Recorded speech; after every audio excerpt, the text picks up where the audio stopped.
Okay, kiddo. It's story time. Go pick one out. Really? This one again? Okay, but I'm only reading it once. You really do have odd taste, kid. The Death Agony of Capitalism and the Tasks of the Fourth International. The mobilization of the masses around transitional demands to prepare the conquest of power. But we're not gonna call it that. We're just gonna call it the Transitional Program. Jesus Christ, Uncle Lev, who is your editor? Who let you get away with this? We socialists talk a big talk about the need to overthrow capitalism and build an egalitarian democratic society. But as the last 170 years of socialist history has shown, this is, a little easier said than done. And we on the left have two choices. We can swallow the black pill, accept that the billionaires will replace all workers with robots and leave the rest of us to starve to death. We can hope that the descent into climate change hell will at least be interesting. Or we can grow the fuck up, join revolutionary organizations, and do the hard work of building a mass movement that can stand up to the ruling class and create something new. There are many opinions on the left as to how we should go about this process.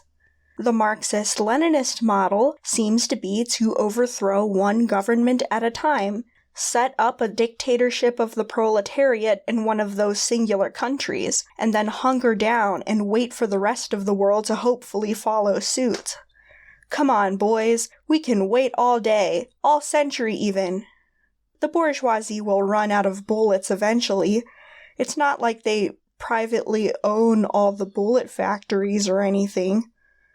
The Social Democrats want to use the very systems that created this dumpster fire to try and put out the dumpster fire. One little cup of water at a time. Oh wait, maybe not a whole cup of water. Let's be realistic. Half a cup of water. Here and there. Little sprinkles. That will put the fire out eventually. Maybe. One day. And I'm not really sure how the anarchists plan to go about building a revolution. They find the whole concept of plan making to be morally objectionable. You see, plans are telling other people what to do, and we can't have that type of authoritarianism in our revolution. I'm sorry, is that too sectarian? I made a goal this year to be less sectarian. I'm sorry, guys. You are all my comrades and I love you. I'm just roasting you. But all kidding aside, these arguments about theory and tactics and how we're going to go about building a better world, and what that better world will even look like when we get there, we can't just brush all that away as petty leftist infighting. These are conversations that we have to have. Tactics make or break a movement, and with capitalism spinning madly out of control, the stakes are as high as they can possibly get. Discerning the correct tactics is a matter of life or death. That is not an exaggeration or a metaphor. This doesn't mean that we can't work together or compromise or collaborate, but we can't just pretend that these arguments aren't important. And you're thinking, okay, Miss Trotskyist hotshot. Trotskyist hotshot. Hot trot. Oh my god, okay, I'm sorry, I'm done. Okay, how do the Trotskyists answer questions about revolutionary tactics? How do we plan to overthrow capitalism? And that's what the Transitional Program is about. The Transitional Program was written in 1938, after Trotsky had long been expelled from the USSR. He and his like-minded comrades had built a large movement of committed revolutionaries, which was called the Fourth Communist International. In this text, Trotsky addresses the Fourth International, describing the challenges and opportunities of their current historical epoch. He also discusses the tactics the Fourth International should use to rise to the occasion and how to communicate their agenda to the public. The text covers a hodgepodge of different topics, with each section covering something different. He talks about the need for socialists to participate in labor unions, why it's important for urban and rural workers to fight together, what sort of things they should include in their list of political demands. The text is very topical and grounded in the political situation of 1938. And that's partly what makes it valuable. It's a book about how we can adapt socialist organizing tactics to the current situation. Capitalism today is not like it was in Trotsky's time. Capitalism in Trotsky's time was not like how it was in Marx and Engels' time. And we socialists have to think on our toes. But there are other principles in the book that are more universally applicable, like the idea of a transitional program and transitional demands. Basically, how we need to connect the everyday bread and butter struggles for basic rights to the long-term goal of revolution. And so, if you join a Trotskyist political organization, this is going to be one of the main books they will ask you to read. Though I think leftists from other movements can still find something in it that's relevant to their own work, or at least interesting. As you listen, you should keep in mind that Trotsky isn't addressing the general public. This is a text written for fellow socialists in the Fourth International. This is him and his comrades talking shop. He's not trying to explain the basics of Marxist economics or the main principles of Bolshevik organizing strategies, which are things his readers would already understand. He isn't trying to bring other people over to his side or appeal to people's emotions. Because this text really is about talking shop, it's most likely going to appeal to people who are members of socialist organizations or who have already decided to get involved. You might get some ideas that you can take home to your comrades about how you can organize your own struggles. For people who are more new to socialism, this text probably is not going to answer the type of questions you might have. But you still might find it interesting, though, since it offers a window into the world of socialist organizing and the things that Marxist activists think about and talk about. Since this work is so rooted in its time period, I think it's important to talk about 1938. It's impossible to understand this text outside of its historical context. A major concern for socialists in that era was the Great Depression. Trotsky describes high unemployment as an existential threat not just for the individuals who become unemployed, but also a threat to the working class as a whole.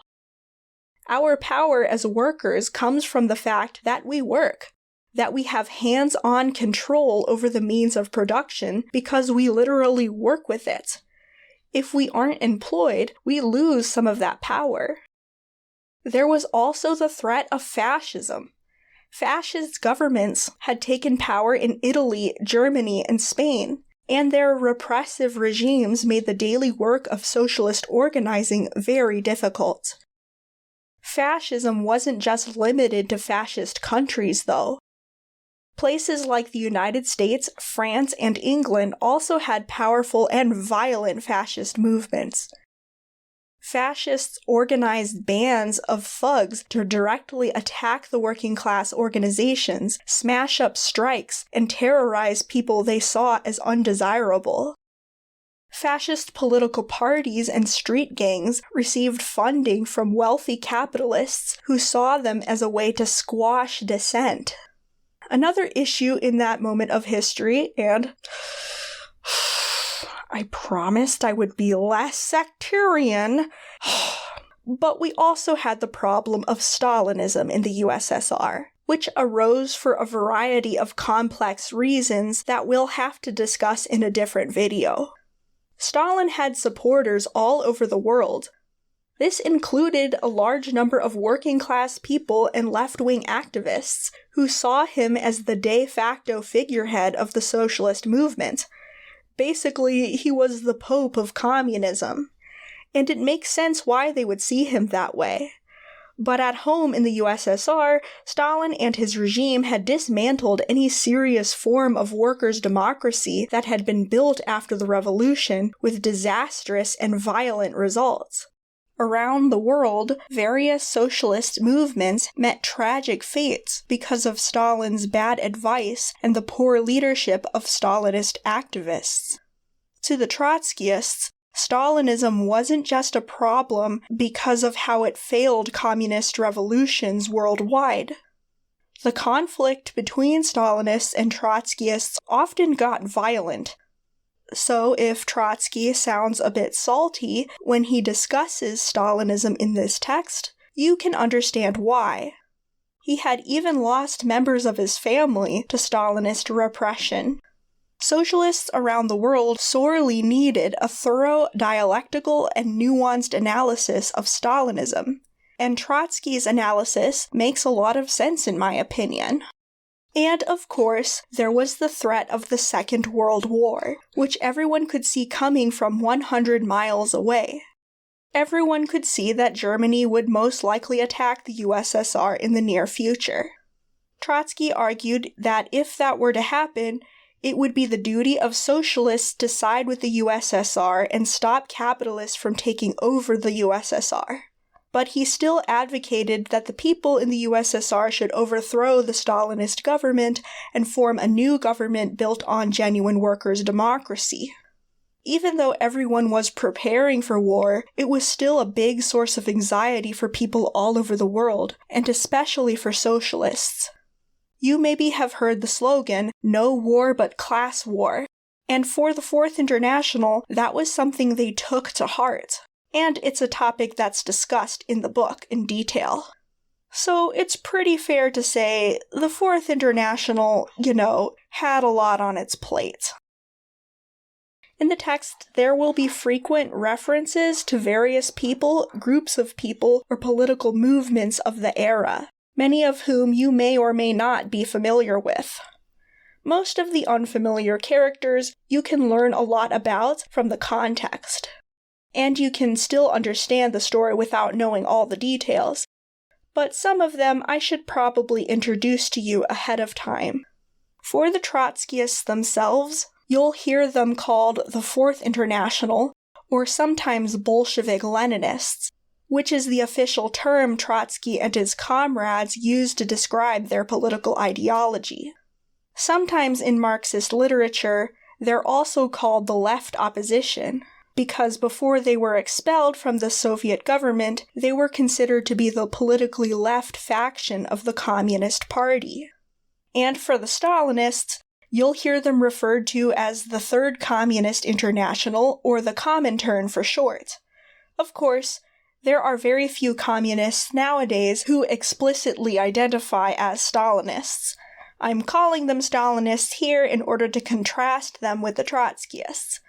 Most of these quote-unquote Stalinists today call themselves Marxist-Leninists. When Trotsky refers to the Stalinist government, he'll use the term Thermidor, comparing Stalinism to the Thermidor reaction, which was something that happened in the French Revolution. He also uses the term Bonapartist to describe Stalin and his buddies. We're going to talk about Bonapartism in more detail in a future video, but to overly simplify things for now, it's basically a Marxist term for a military dictatorship. Another term you might hear is degenerated worker state. Trotsky's opinion was that the Stalinist government was still being run by and for working-class people, not a capitalist ruling class. But it had degenerated from the genuine workers' democracy of the early USSR. When he talks about the Russian Revolution, he mentions the Bolshevik Party, but he also mentions the Mensheviks. mentions the Mensheviks, and the Socialist Revolutionary Party, aka the SRs. These were other socialist parties and organizations who were more conservative than the Bolsheviks and more willing to compromise with the capitalists. Besides the Third and Fourth International, there was also a Second International, another big international coalition of socialist groups. The Bolsheviks used to belong to the Second International, but the Second International had some bad politics surrounding the First World War, so the Bolsheviks split off and started the Third International. There was also an Amsterdam International too, but I haven't read much about them. Another character we'll meet is Leon Blum, the socialist prime minister of France. Leon Blum's party was involved in something called the Popular Front, which was an association of different left-leaning groups who banded together in opposition mostly to fascism. It included left liberals, social democrats, and socialists/communists, including Stalinist organizations. Trotsky did not care much for the Popular Front.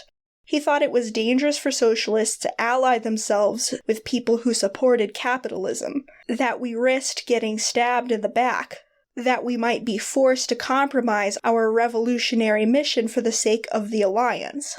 History teaches us that reformists and liberals are not allies to socialism. Anyone who supports capitalism is likely to turn on us the very moment they no longer need our support. Maybe even sending the state to violently suppress us. Just ask Rosa Luxemburg.